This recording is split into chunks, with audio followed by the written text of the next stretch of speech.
we'll notice that it says tethered or tied, but in the Hebrew, it says asur, like something that is prohibited. Asur. Mutar is permitted, asur is prohibited.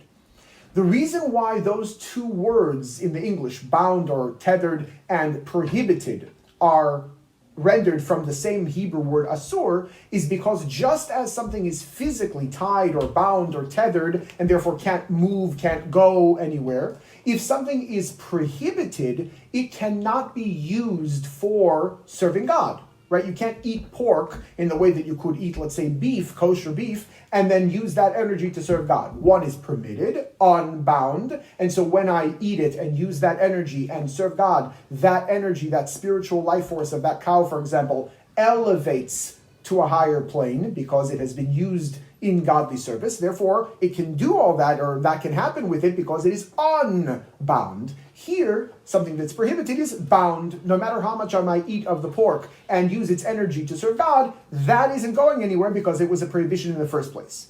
When they say that the horses and the donkeys are tethered, that's because they were for the Arameans not only a mode of transportation or some kind of a utilitarian vehicle, but they were also the object of their idolatry, prohibiting them from being of benefit to God.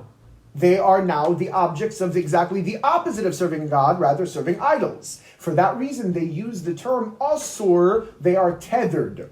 That's also one of the reasons why it's said in the singular, right?